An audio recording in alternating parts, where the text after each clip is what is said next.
Listen, what we have facing us coming up this year is critical to the future of the country. I think we all know that. We've been able to change this country with virtually no money, because that's not what it takes. It takes resolve, it takes people who want to work hard, and it takes that eternal vigilance. But I'm going to bring up Dan Galizzio, please, and he is amazing on this stuff. So he's going to let you know a little bit more about just how this is progressing.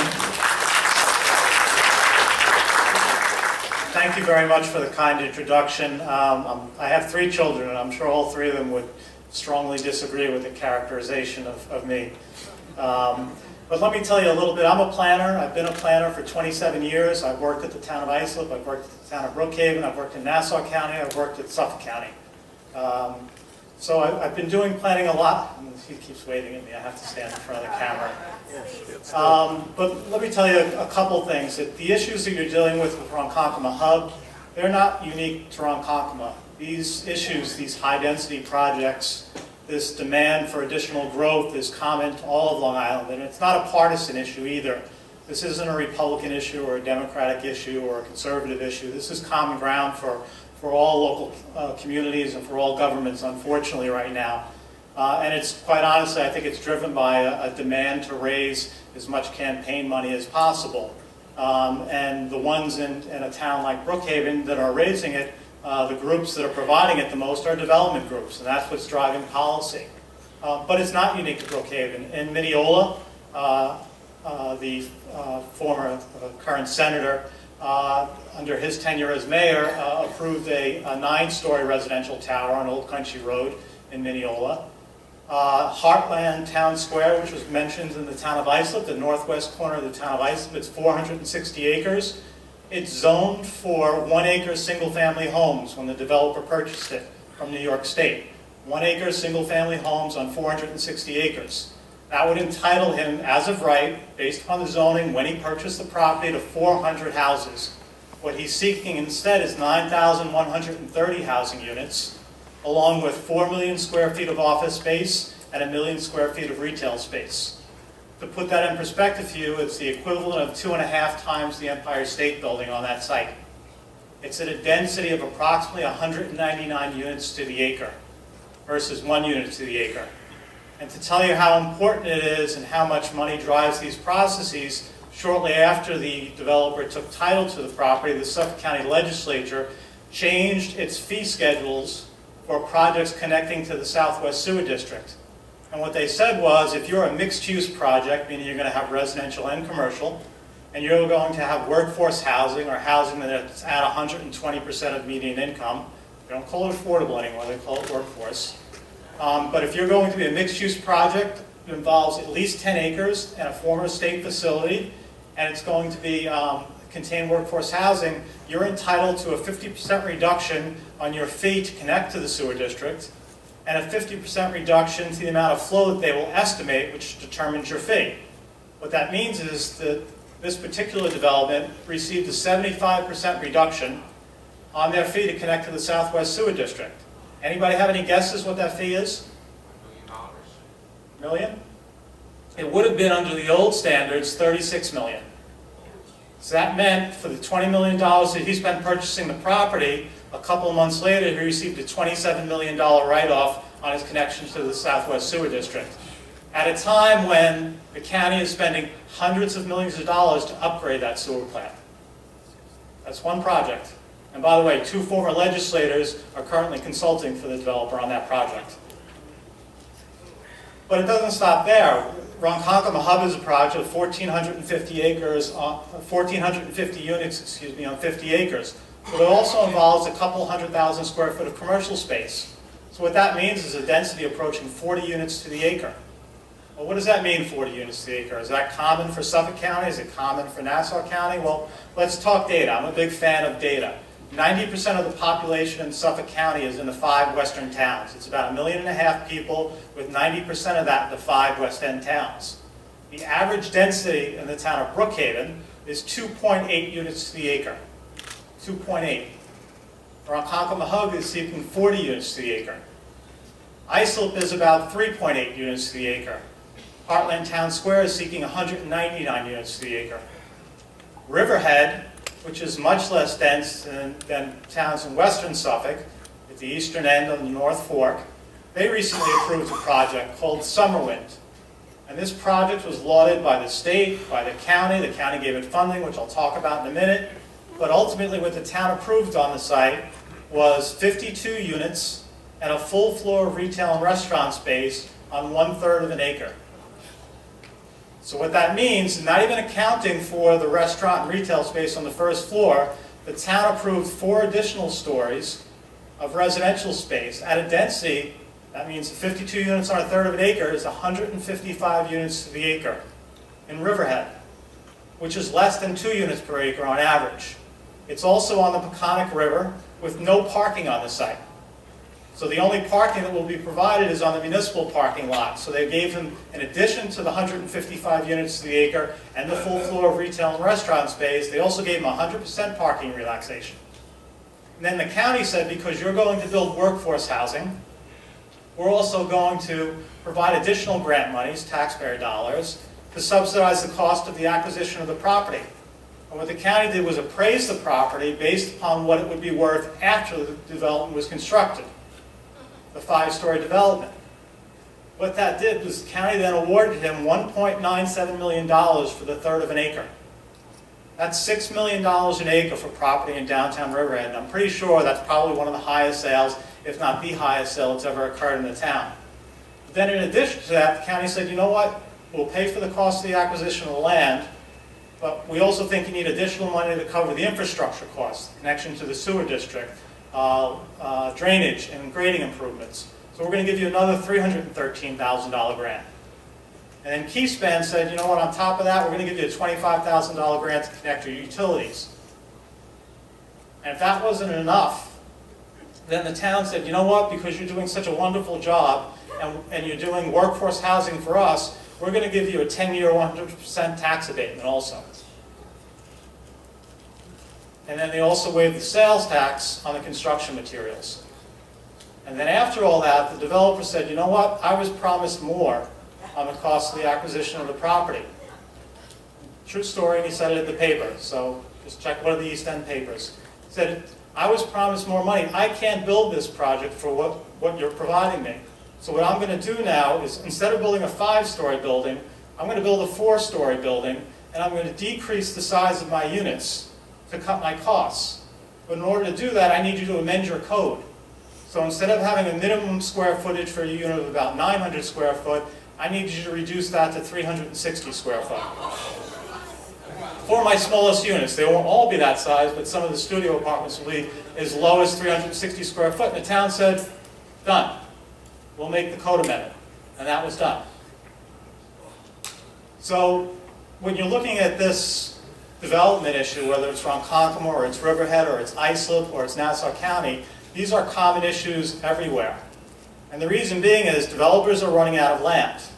So what they need is higher density projects so they can build what they call vertically. And so you hear a lot of terms like smart growth, sustainability, transit-oriented development like Ronkonkoma. And they'll tell you this will help reduce sprawl, it'll preserve open space, it'll lower your taxes. Because more economic development will lower your taxes. Well, again, before I said, let's talk data. So let's talk about data. There's 3,123 counties in the country. 3,123 counties. Suffolk County is the 23rd most populated county out of those 3,000 odd counties.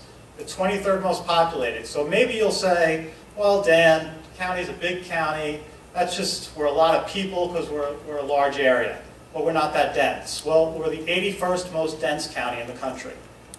And that's all counties. That's including non-suburban counties, counties that have cities within them. Out of suburban counties, Suffolk County is the most populated county in the country. So if we're already in the top 1% in total population, and the top 3% in population density, that would mean our taxes should be also very low, right? So when we look at the census and we look at property taxes as a percentage of household income, we would expect the county to be very low on the list, right? Suffolk County, and Nassau would be even lower than Suffolk. Because Nassau, by the way, which has about the same population as Suffolk, about 1.4 million, but it's on 1/3 of the land. So it has 3 times the population density of Suffolk. But when we look at property taxes as a percentage of household income, where do you think Suffolk falls on that 3,123 counties? Number 2, behind Nassau. Suffolk's 8th. Nassau is 3rd. County, New Jersey is 1st.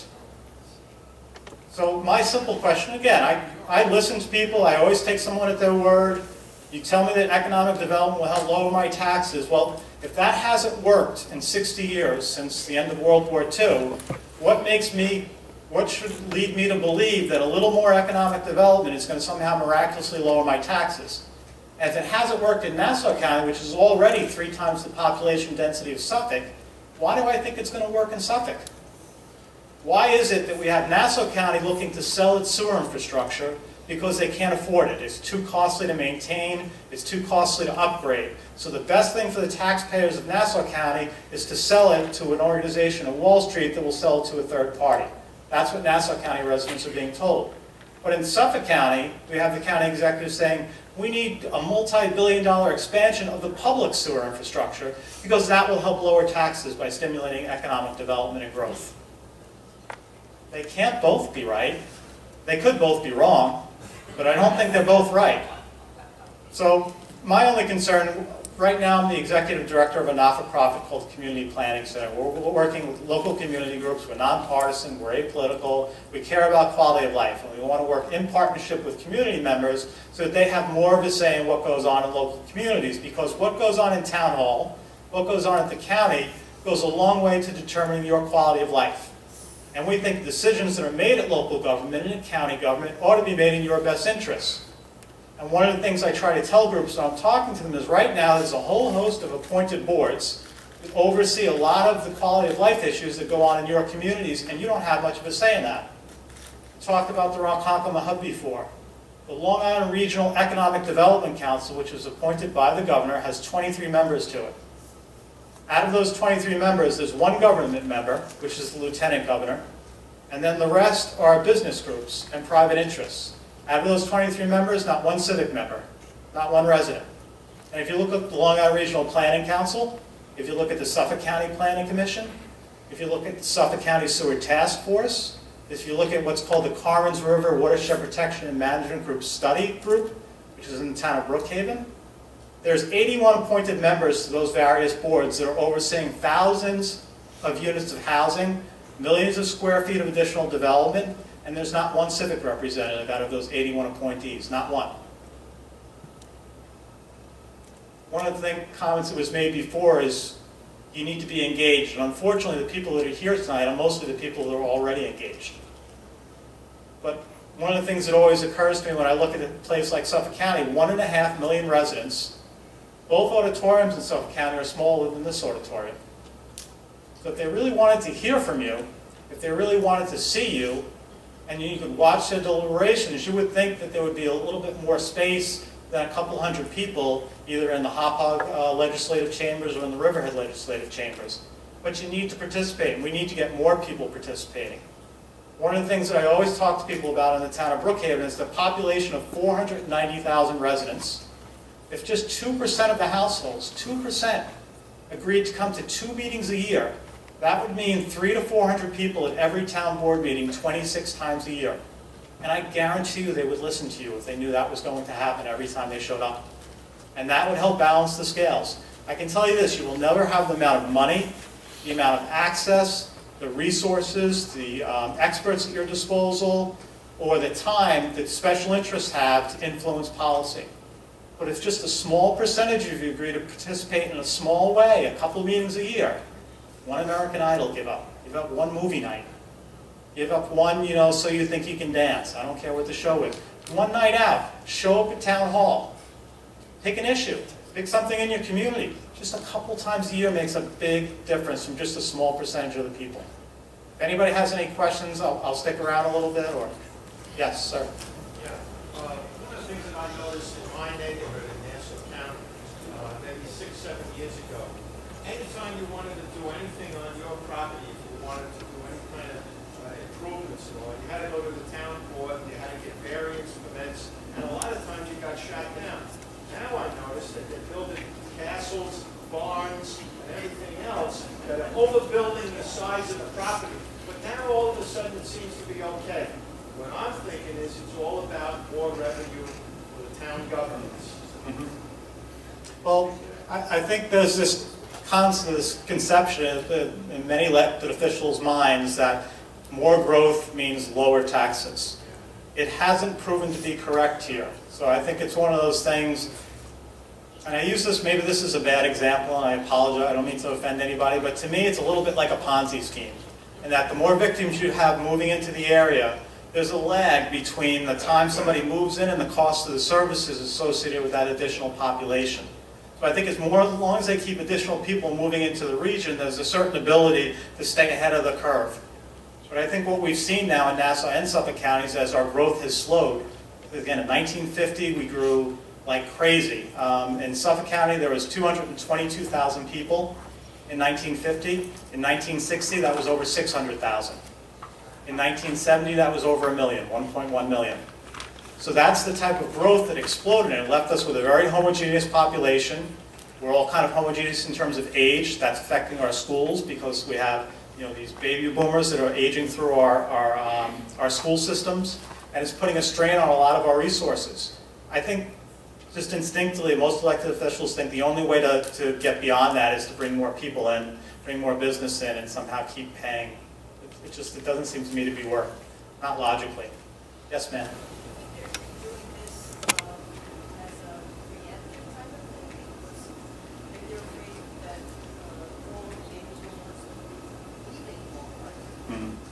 I'd like to think that there was a rational thought like that behind it.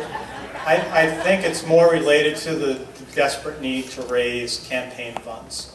I think that's really what's driving the process. One of the articles, I have a slide on it, sometime I'd be happy to come back, but when they were selecting a candidate for county executive, after former county executive Levy resigned from office, they had a special election, and they were looking for candidates from both parties, and one of the party leaders, and I won't say which because it doesn't really matter, said, when they were looking at all the potential candidates, said, I'd like to see who can raise $1 million first. If that's what's driving the decision-making process, not the power of someone's ideas, not their values, not their principles, not their vision, but their ability to raise revenue, I think that's what's really warping the whole system. Yes, sir. Abe Lincoln was running for president today, he wouldn't make it. I think you could go a lot more recent in history and say the same thing about a lot of our previous elected officials. All right? I put Lincoln on that one. No, one of my favorites, certainly. Yes, ma'am.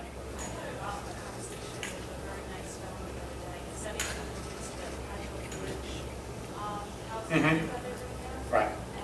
Tritech. Yes. Yes. And I said, oh, okay, what with that? That's kind of like a Section 8 housing. He said, well, it's they give this Section 8 housing, and then they drop the award from his cash for the rest of the rent, and that's how they do it. And he looked at me like I was insane, and I was like, maybe I'm wrong. Let me tell you about that project first. That original project was originally approved by the village at 12 stories. And they amended the code to allow it, and the code actually didn't even have a cap on the number of stories. It was ultimately reduced because they couldn't finance it at 12 stories, but that also got funding from Suffolk County to subsidize the cost of the construction. It was originally proposed with a hotel. The hotel was ultimately eliminated, and then replaced with additional housing units. And Patchogue, which by the way already has a rental rate of between 60 and 70% village-wide, this allowed additional rental housing. So to me, when you already have a rental rate that's disproportionately high, you would want to encourage more home ownership, and this did the exact opposite. When you go over their offices, Mhm. it's been one of the amenities Right. for 6 for Section 8. Right. Wow. We both live in Patchogue Yeah. Village. Yeah, I know you do. Totally intimate to this Yeah. insanity. Sir? Thank God for that. Yeah, Not to you. are they actually Yeah. going to build these apartments at 300, roughly 300 square feet? And if so, what are they going to charge for this? Well, the studios are already built. It's not all of the units, but a percentage of them are studios. I don't know the percentage. But it's already constructed. It's for rent now, so it has been built.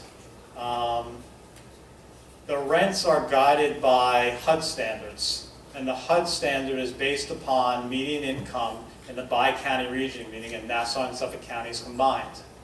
What's challenging is that, and something you have to know about where these projects are typically situated, is that if I'm a developer and I want to minimize the amount of subsidy that I have to do for a project like this, what I do is I pick areas where the rents are generally the lowest, or the housing values are generally the lowest. Because if I know my rent is capped at, let's just say, $2,400, am I going to want to build that unit in downtown Riverhead or in downtown Southampton if I know I can't raise the rent above $2,400? I'm going to go to Riverhead because that's where it's cheapest and that's where I lose the least in terms of what I can charge in rent. So if I'm smart, I can actually go to a community where the rents are at what they say the maximum is I can charge, and that way I don't have to provide any subsidy at all as a developer. And I think if you look at where most of the workforce housing has gone in Nassau, in Suffolk County in particular, and you're looking at median incomes at 120, up to 120% median, you'll see that they're mostly in poorer communities. What does your floor plan look like in I mean, you gotta have a bathroom.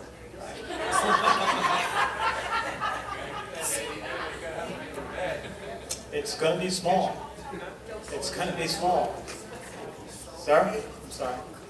Most of the businesses that are being established in these developments, and I guess whatever commercial establishment, they're mostly for entry-level jobs, aren't they? I mean, it's not like the kids who are graduating all 23 colleges on Long Island are going to go race to work at one of these newly established businesses or... Well, that's a great point. What's going on in our economy, if you look at the data that both county planning commissions provide anecdotally from the Census Bureau every 10 years and from the American Community Survey, which comes out every year, you'll see that the biggest growth in our economy in terms of most of the jobs is in the service and retail industries. Healthcare is also growing, but retail and service is where the bulk of the growth is, at least in Suffolk County. And those are the types of jobs, exactly the low-paying types of jobs that can't afford that don't enable someone to actually afford to purchase a house in our region. Well, just an anecdote, and people have heard me say this before. My son, my daughter, almost all of their friends in their 20s, early 30s, they're out of here. Right.